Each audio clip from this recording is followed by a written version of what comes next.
नमस्कार स्टूडेंट्स, सत्र 2026 एवं 27 के अकॉर्डिंग हम पढ़ने वाले हैं क्लास 12 हिंदी गद्य से सामान्य प्लस साहित्यिक हिंदी के स्टूडेंट्स दोनों के लिए कन्हैयालाल मिश्र प्रभाकर जी का साहित्यिक परिचय पढ़ने वाले हैं। यह आपके बोर्ड पेपर में 5 नंबर में कितने नंबर में 5 नंबर में प्रत्येक वर्ष पूछा जाता है। तो चलिए वीडियो को स्टार्ट करते हैं और हम लोग देख लेते हैं कन्हैयालाल मिश्र प्रभाकर जी का साहित्यिक परिचय।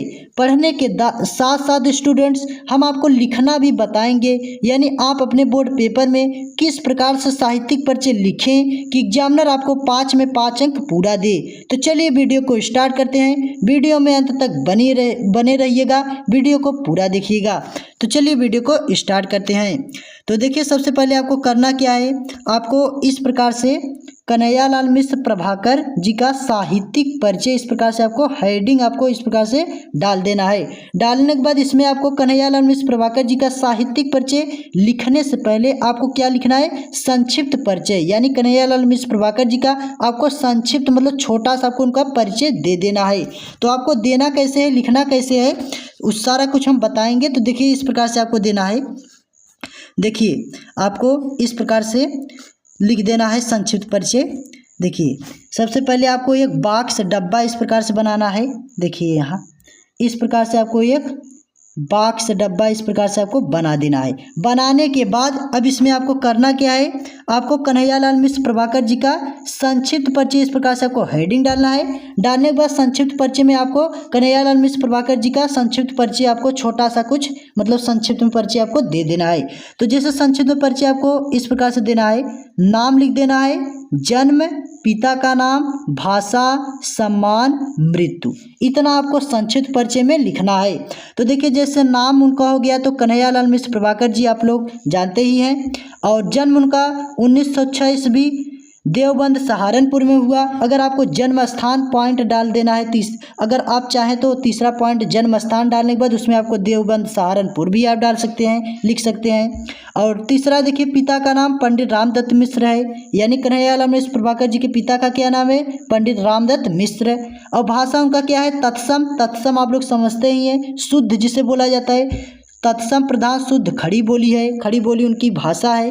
और उन्हें किन किन पुरस्कार से सम्मानित किया गया, तो आपका है पद्मश्री 1990 ईस्वी में दिया गया, और साहित्य अकादमी पुरस्कार इस प्रकार से उन्हें सम्मानित किया गया। किन किन पुरस्कार से, तो पद्मश्री, साहित्य अकादमी, इतना आपको लिख देना है। और मृत्यु उनका देखिए 9 मई 1995 ईस्वी को उनका मृत्यु हो गया, देहावसान हो गया।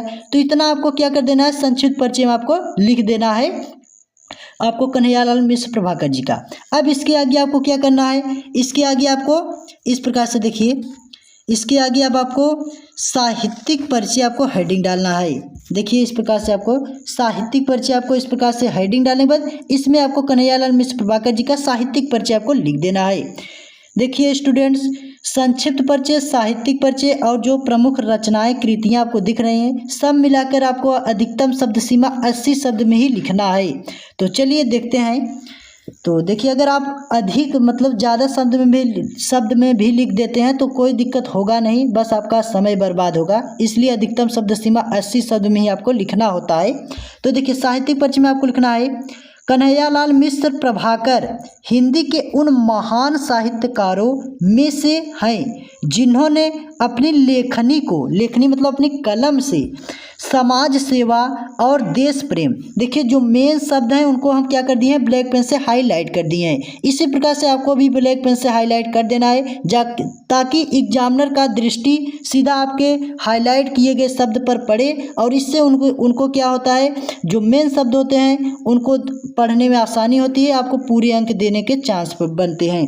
तो देखिए, समाज सेवा देश प्रेम का माध्यम बनाया, वे एक आदर्शवादी पत्रकार, मर्मस्पर्शी मतलब हृदय को स्पर्श मतलब छू लेने वाली रेखा चित्रकार और प्रभावशाली निबंधकार थे।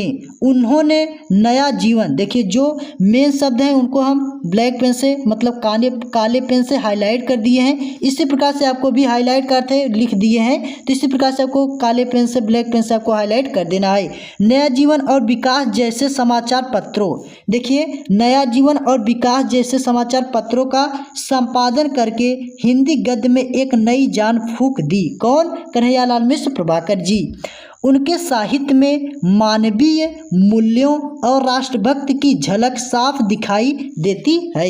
तो इस प्रकार से आपको क्या कर देना है, साहित्यिक परिचय हेडिंग डालने के बाद इसमें आपको इतना लिख देना है। बहुत सरल में सटीक में हम आपको साहित्यिक परिचय बताए हैं, इतना छोटा आपको कहीं नहीं मिलेगा। आप इसको याद कर लीजिए, समझ लीजिए। अब इसके आगे देखिए, इसके आगे अब आपको करना क्या है, आपको इस प्रकार से प्रमुख कृतियां या प्रमुख रचनाएं आप इस प्रकार से लिख सकते हैं।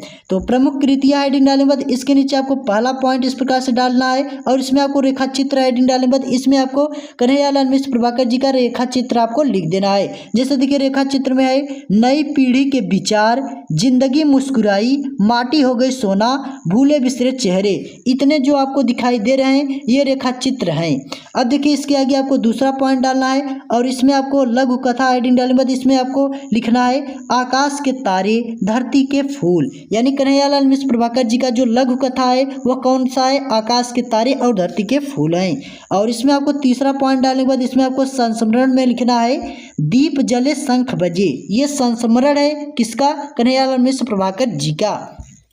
अब देखिए इसके आगे आपको क्या करना है, इसके आगे आपको चौथा पॉइंट डालना है। इसमें आपको लिखना है मतलब इसमें आपको हेडिंग ललित निबंध डालना है और ललित निबंध में आपको लिख देना है छड़ बोले कड़ मुस्काए, बाजे पायलिया के घुंघरू, इतना आपको क्या कर देना है, ललित निबंध मतलब कन्हैयालाल मिश्र प्रभाकर जी का आपको लिख देना है। तो इसी प्रकार से आपको प्रमुख कृतियों के अंतर्गत इतना आपको मतलब लिख देना है, उनका जो रेखा चित्र है क्या है, लघु कथा, संस्मरण, ललित निबंध, इतना आपको लिख देना है।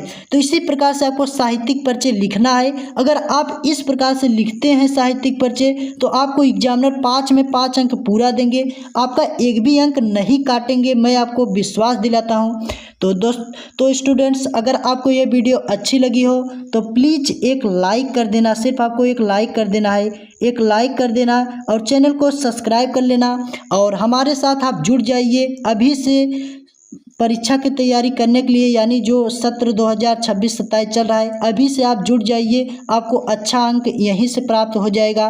तो अगर आपको ये वीडियो अच्छी लगी हो तो प्लीज़ लाइक करना, चैनल को सब्सक्राइब करना। तो मिलता हूँ नेक्स्ट टॉपिक लेके, तब तक के लिए जय हिंद, वंदे मातरम।